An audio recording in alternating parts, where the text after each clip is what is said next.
Fika mwezi mtukufu wa Ramadhani, kama ambavyo mnauheshimu mwezi huu wa Ramadhani, tunaomba pia kama hakuna ndoa, muendelee kujiheshimu hivyo hivyo, kila mtu kwake mpaka mpate ndoa. Nimekuwa kwenye media mpaka na sasa hizi hata ukiniambia ujenzi wa nyumba unaupatia wapi tena? Zege kama vipi mtazamaji wa Bongo Plus TV na 96 Link bana, niko na ndugu yangu hapa Idris Kitana. Siku nyingi hatujapiga story, lakini leo nikasema ngoja nimtafute ndugu yangu bana tuweze kuyajenga. Kaka kwema? Lakini alhamdulillah, Mwenyezi Mungu ni mwema, kama kawaida tuko vizuri bwana. Mizi dude bwana, tayari sana kitambo noma sana. Yeah. Mwingine anasemaje? Lakini Mungu ni mwema, tupo kwenye mfungo mwezi mtukufu wa Ramadhan. Tunamshukuru Mwenyezi Mungu tumepata nafasi ya kuiona, kwa sababu sio kila mtu ambaye alifunga mwaka jana basi amepata nafasi pia kuiona Ramadhani ya mwaka huu. Kwa hiyo tuchukue nafasi hii kumshukuru Mwenyezi Mungu na tufanye yaliyokuwa mema kwa ajili ambao ametuhusia, lakini pia wenzetu wa Kristo nao wapo kwenye Kwaresma. Sasa Victor, nimekuona na mishikaki hapa. Sasa sijui wewe sasa upo pande gani? Manake wa Kristo anafunga, Waislamu wanafunga. Sasa sijui tena. Yeye nampelekea mtu kaka. Ndio, niambie boss. Nikwambia yule. Haya, tayari. Haya bwana, sawa. Teki yako watu wanasema kwamba uko masomoni kwa sababu ya masuala ya isbati pengine. Unalizungumziaje hili, kwa sababu kuna wengine pia mmeondoka, mna uzoefu wenu na mambo kama haya. Mambo yanaendaje lakini?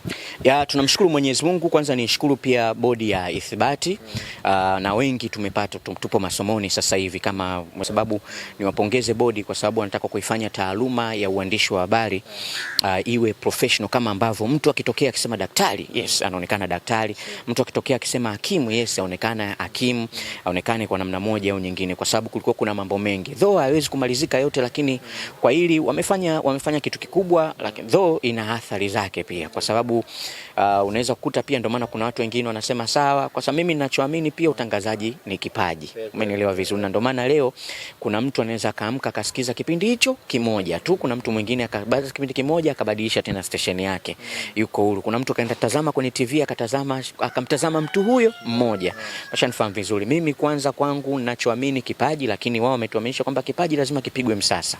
Lakini mbali na hiyo pia kuna ili swala unajua tuteteleka hapa, maana kusikika unajua utangazaji nao ni kama kilevi unajua. Sawa, tupo darasani tunafanya mafield manini hivyo, lakini bado tushakuwa on the peak kule, unajua zile watu wangoja bwana, unajua zile kelele na kwa nyingi. Lakini pia wazee, tupo mzee wangu Tido Mwando pale, angalie kuna watu wana uzoefu kwenye hii fani zaidi ya miaka 20.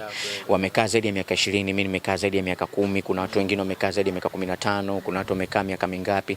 Kuna namna sasa katika kurudi shule nao sio kila mtu ana hiyo ada ya kuweza kufikia kwenye diploma, ya kuweza kufikia kwenye degree, kutokana na maisha yalivyo na fani yetu yenyewe ilivyo. Kwa sio kila mtu atasoma hivyo. Mwenyewe unajua mpaka unamaliza DSJ ni kwa mafungu baba.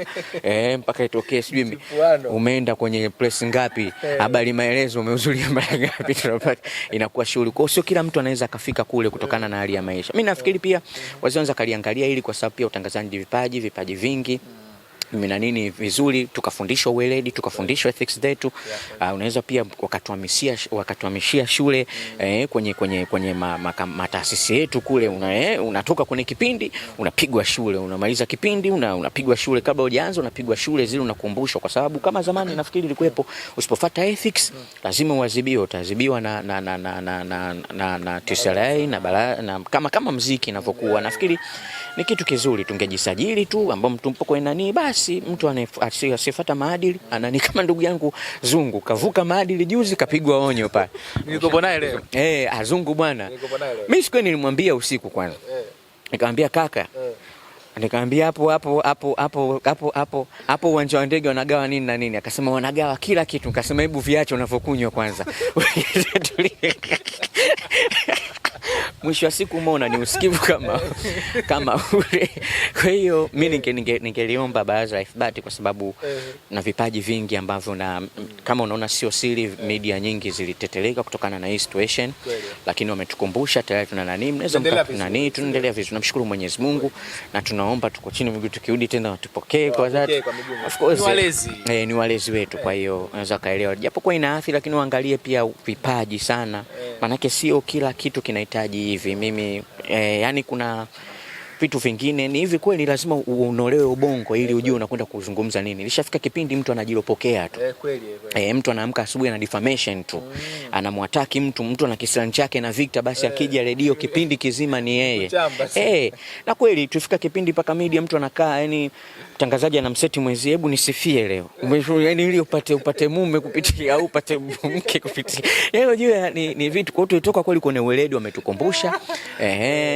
Kwa hiyo ndio hivyo katika matumizi ya usahihi, wengine kwenye entertainment unakuta ala na hero zinavyochanganywa hizo, unakuta yani mtifano mtu kwenye online. Kwa hiyo wasizigusa sana, kwa sababu hata vijana wengi online wamejiajiri. Kuna wale wachache ambao wabovu, sheria zipo, wachukuliwa kamatwe.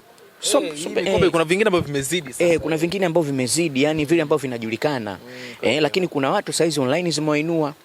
Sio wote tunaweza tukajazana huku kwenye mainstream media. Tutajazanaje jamaa? Basi Taifa Habari tutasoma kila mtu sekunde 4. Tutachukua mstari na michukua mstari shughuli. Kwa hiyo nawashukuru, lakini pia waliangalia hili.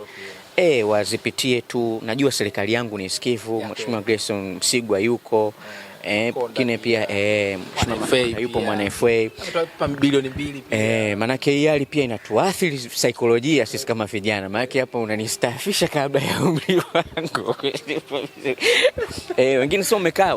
Kwa mfano mimi Victor, unajua historia yangu. Nimekuwa kwenye media, mpaka na sasa hizi hata ukiniambia ujenzi wa nyumba na upatia wapi tena? Zege Lakini pengo lako watu wanasema kwamba alizibiki bwana. Pengo la kila mtu kwenye media ni alizibiki. Unajua kila mtu ana mtu wake. Umeshanifahamu vizuri. Kila mtu ana test yake. Hiyo ndo tunaita sasa kipaji, ndo hapo tunarudi, kwa sababu uwasilishaji pia wa kitu ni sanaa. Mimi nina sanaa yangu ya uzungumzaji. Tunaweza tukazungumzia historia labda ya Mheshimiwa Rais Dr. Samia Suluhu Hassan alivyozindua kituo cha ulinzi pale Dodoma. Wewe utakavyowasilisha ni tofauti na nitakavyowasilisha mimi. Kwa mimi naweza nikawasilisha watu wakaelewa zaidi kuliko wewe ambaye mimi sio mtangazaji wa vile na Dr. yani hapana, unajua karika kile Kiswahili kweli kile. Kwa hiyo kwa upengo ndo hivyo, kwa unafanya unaziona message na nini, ndio tunasema manake unagusa mioyo ya watu. Kuna namna ya usilishaji wake. Kwa kila mtu pengo lake, jitahidi sana kwenye media pia kuwa mbunifu ili pengo lako lisizibike. Nilikuwa nazungumza na kuna watu mambo anasema mengi sana. Wewe ni wanafamilia wa Wasafi. Wasafi sasa hivi hatuioni kwenye frequency na almost mwezi na sehemu sasa hivi.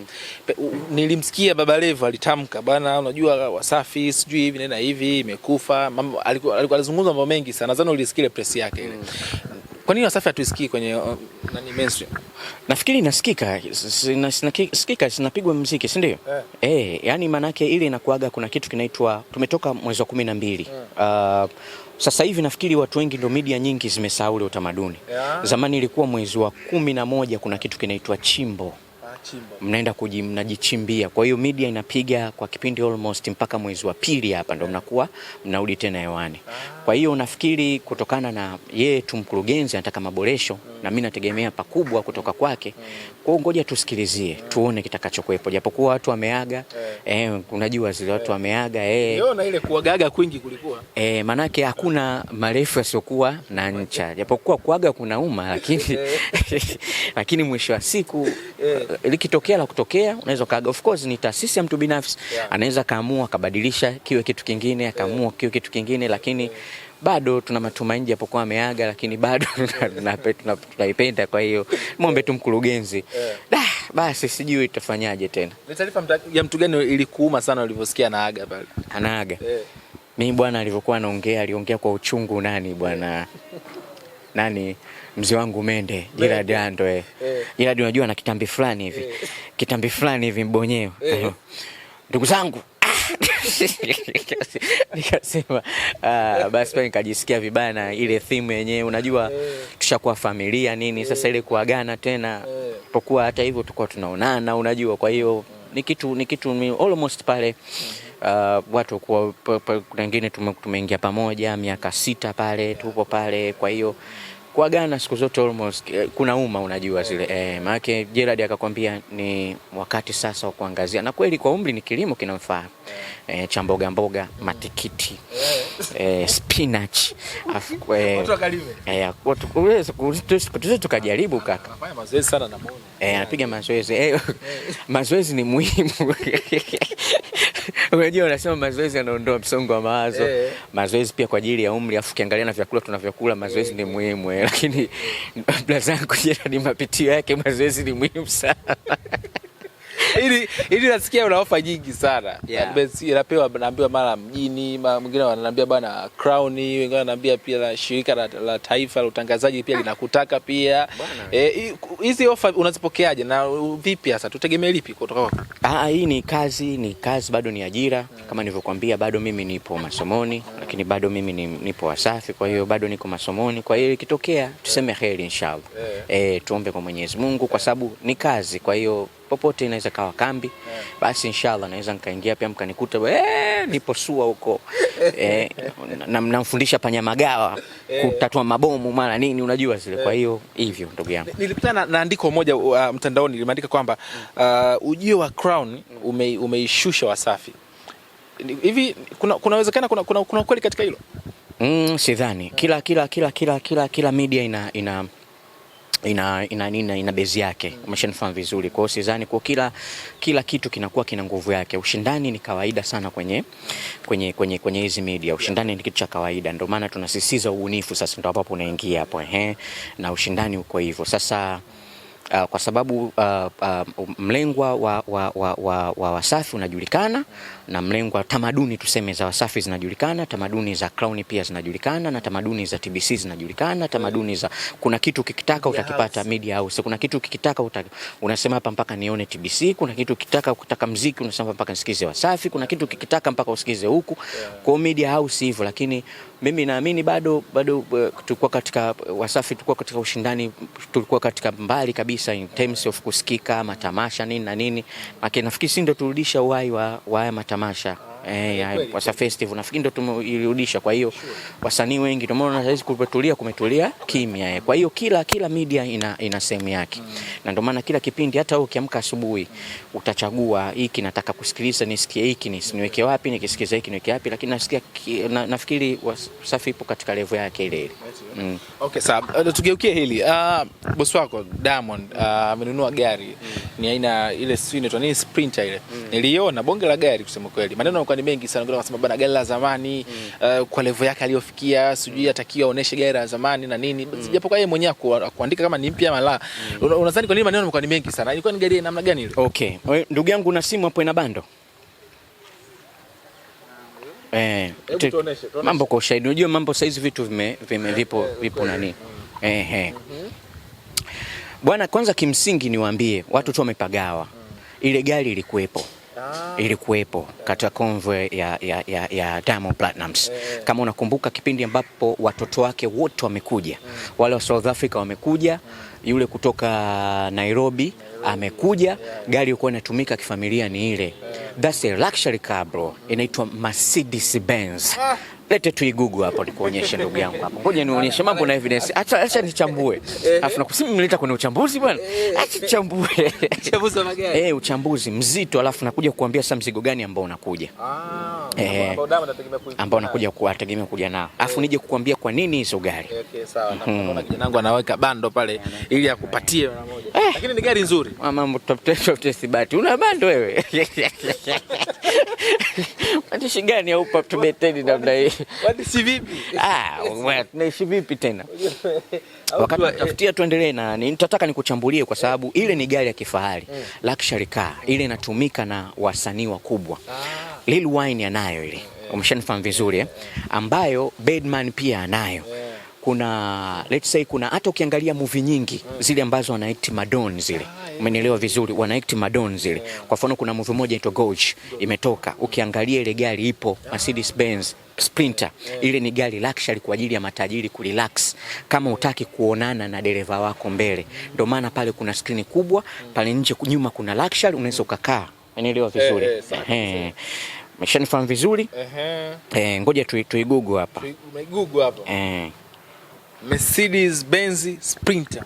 Bwana ni Mercedes nini? Mercedes. Jamani. Mercedes. Yes. Mercedes Benz. Ngoja. Kuna hiyo classic au Mercedes Benz. Achana classic kama Sprinter hii hapa. Hii hapa. Yes. Unataka Mercedes Benz classic hata Joniji wanayo bwana. Haya. Tunakuja. Umeshanifahamu vizuri. Haya. Hii umeiona ilivyo? Umeiona ilivyo? Sasa hii hapa imekaa vibaya. Ile ya Diamond ni modifying. Mercedes Benz Sprinter ya mwaka 2021 ambao ndo latest wanaotumia wasanii. Umeshanifahamu latest vizuri kabisa. Na hii bwana ni kwamba ni hii atuiti gari inaitwa van. Van manake mule ndani iko modifying kufanya chochote. Na ndio maana kwenye uandishi wa habari kuna kitu kinaitwa Obi van.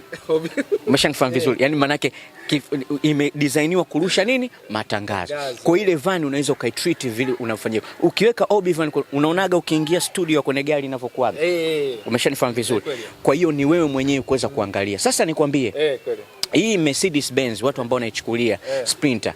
Kwanza unaoji ile sio Corolla, sio nini, sio Toyota ile bro. Umeshanifahamu vizuri, ni gari modifying kwa ajili ya starehe. Na mwisho wa siku ngoja nikwambie kitu kimoja. Hata ukiangalia kwenye nini, kwenye tamthilia za Kituruki ambazo zinaruka Azam 2, kuna tamthilia ilikuwa zinarushwa zile za matajiri hapa. Sio, umeshanifahamu vizuri, kunaitwa achana na Ottoman za kizamani, E6 of Us sio nini na nini. Kuna wale matajiri unakuta ndo gari ambazo zinatumika, mtu anaondoka na familia yake, tajiri anabebwa pale, anapelekwa ofisini, anarudi, mambo yanaenda kufanyika hivi na hivi, kwa maisha yanakaa vizuri kabisa. Unadhani kwa nini watu wanajaribu kusema hiyo ya zamani, hasa Mwijaku ndo alikuja nayo ile Mwijaku? Unadhani kwa nini wanapenda sana Mambino? Ndugu yangu, hebu Google kwenye bei yake afu uone pale. Umeshanifahamu vizuri Umenielewa vizuri. Wewe huwezi kubishana na mtu amenunua na ni mtu ndoto yake ni Mazda CX-5, utabishana nini na mtu bwana? Kwa hiyo bwana, tusipende kuongea vitu ambavyo tusovijua.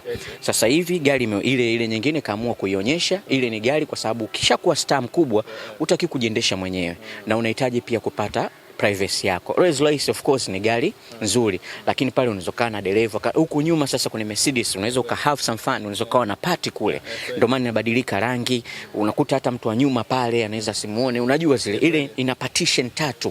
First ina partition usionane na dereva, alafu kuna partition between kwa mtu aliyekaa hapa, kwa unaweza kukaa ukafungua ukafanya vikao vyako, alafu watoto wasione huko nyuma. Sio, umenielewa vizuri? Alafu ukataka mambo yetu yale ukanyanyua ile partition moja, watoto ukaleta mbele, wewe ukatupa nyuma kule. Mungu akupe nini baba?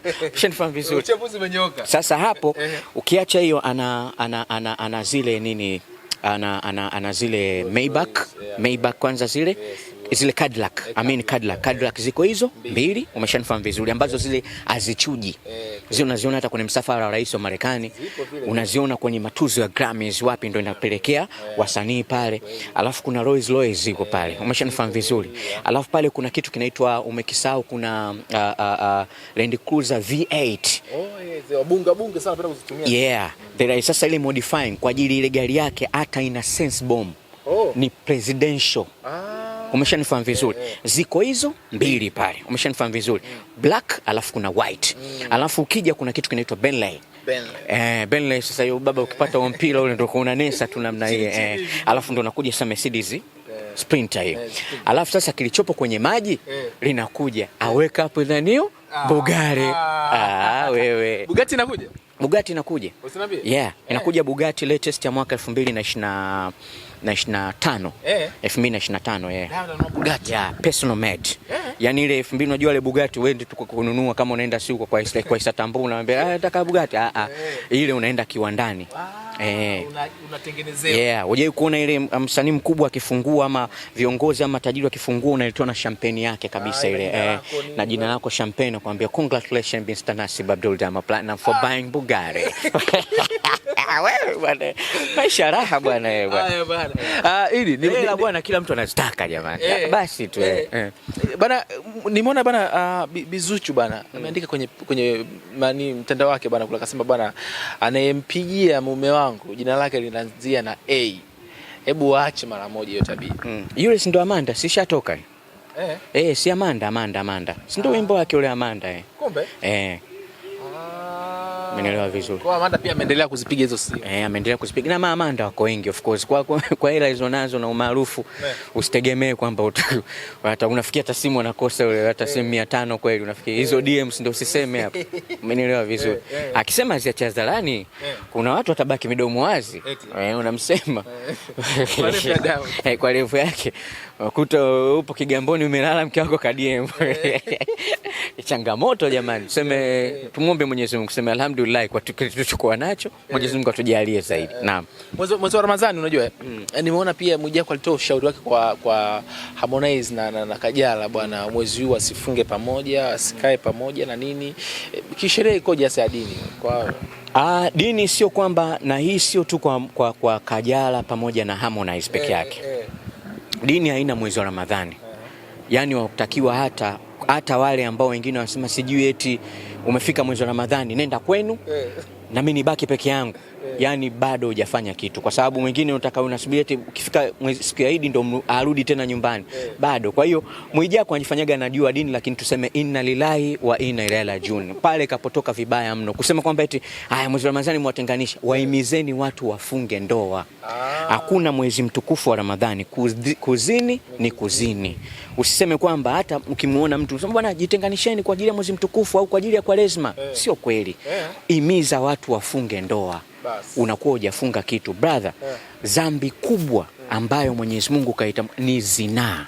Zinaa ni dhambi kubwa sana. Nilimsikia maalim Sheikh wangu Sheikh Nurdin Kishki akisema kwamba cheo cha dhambi ya zina. Unamjua askari? Askari akiwa na nyota mbili anaitwa nani yule? Akiwa na nyota mbili hapa. Kanali, kapteni. Basi tambua wewe kama unazini wewe ni kanali. Yaani wewe ni kanali wa nini? Wa uzinifu. Acha bwana. Kwa hiyo hata kwa hiyo makanali wote, yani huwezi kubadili ukanali. Je, jiulize umepata ukanali mara ngapi? Umezini mara moja umepigwa nyota mbili. Umezini umepigwa nyota nyingine mbili. Sitakuwa sasa jeo lako lote wewe ni kanali tu. Umeshanielewa vizuri. Kwa hiyo bro, zina ni mbaya. Na zina kamaandikia pale kabisa eti mwezi wa Ramadhani kila mtu akae kwake. Sio tu mwezi wa Ramadhani. Kwa maana yake hapo unarahisisha kwamba kisha Ramadhani mrudi kama kawaida. Hapana. Lengo la, kwa sababu uzuri wa Ramadhani ungeambia sasa jamani imefika mwezi mtukufu wa Ramadhani kama ambavyo mnauheshimu mwezi huu wa Ramadhani. Tunaomba pia kama hakuna ndoa muendelee kujiheshimu hivyo kila mtu kwake mpaka mpate ndoa. Kwa kimsingi tunasisitiza ndoa.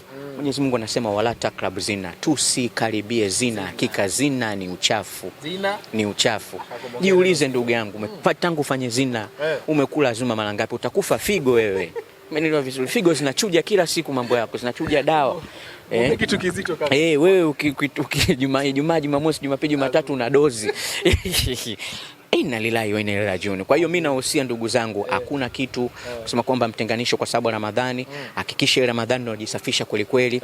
Sijawasahau pia ndugu zangu pia ambao wale kwa mlevi kwenye kabla ya Ramadhani, mashanifahamu vizuri. Unakuja unaacha afu ile siku sasa tena ya Eid tena unaenda tena unaibugia tena unaleta tena mzigo wa kutosha pale mezani. Sasa ile siku ukifanya maasi, ile siku kizini, ile siku kinywa pombe, ile siku ukifanya chochote kibaya kwa ajili ya Mwenyezi Mungu, ni sawa sawa umesimamishwa mbele ya siku ya kiyama, unamtazama Mungu alafu unafanya maovu mbele ya Mwenyezi Mungu. Kwa hiyo tumuombe Mwenyezi Mungu.